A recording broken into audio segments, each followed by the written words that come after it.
Адвокат Сенина о пропаже дочери Успенской. Не позволим виновным лицам уйти от ответственности. Так озаглавлена статья на новостном ресурсе, и, как говорится, погоня начинается.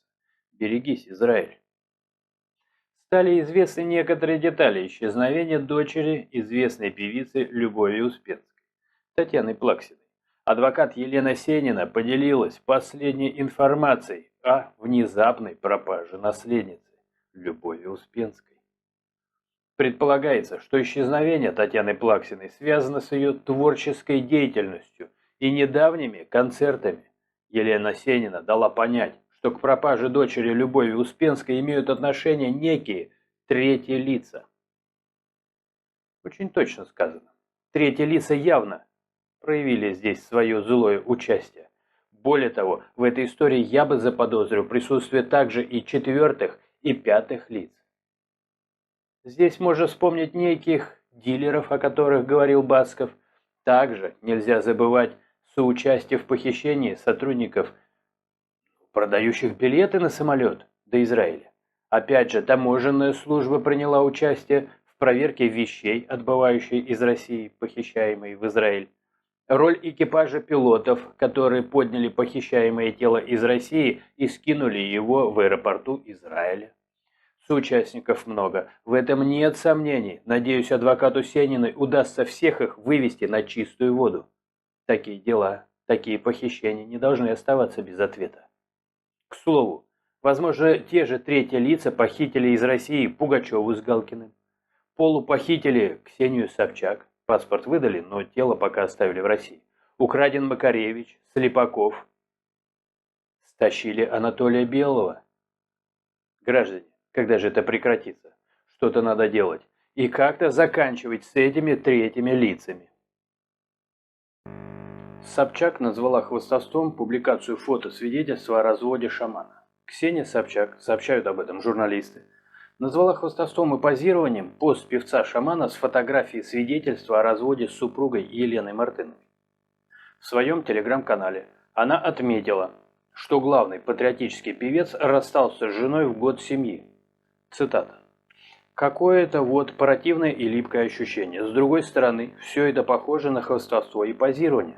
Притом не кого-то, а главного патриотического певца Отечества. И это в год семьи. И это в стране победивших традиционных ценностей. Ай-яй», написала Собчак.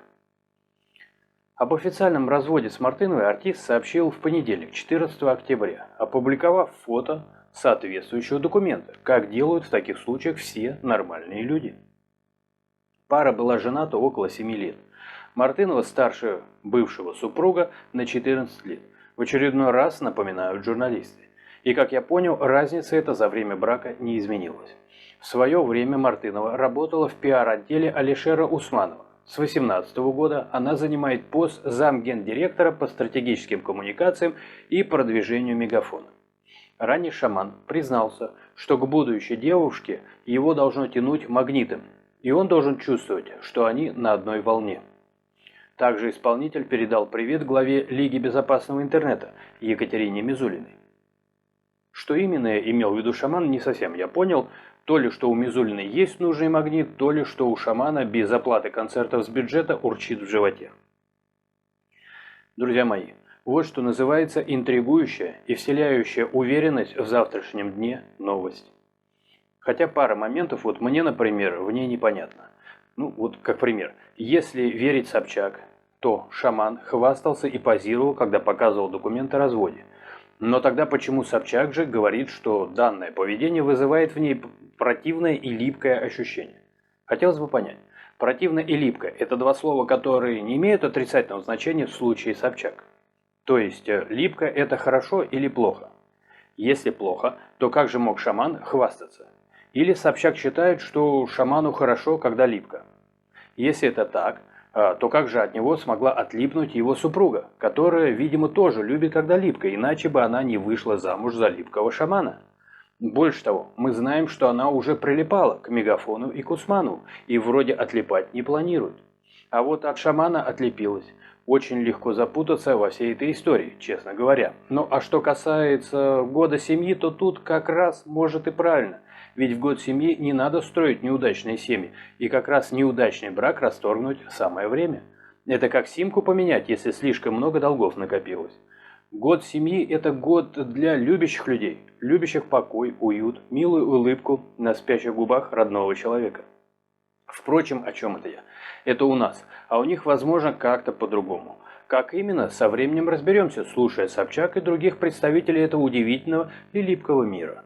Ведь когда не знаешь, где липко, можно и вляпаться. Так что анализ, анализ и еще раз анализ. А кому-то и анализы не помешало бы сдать, но это уже совсем другая история.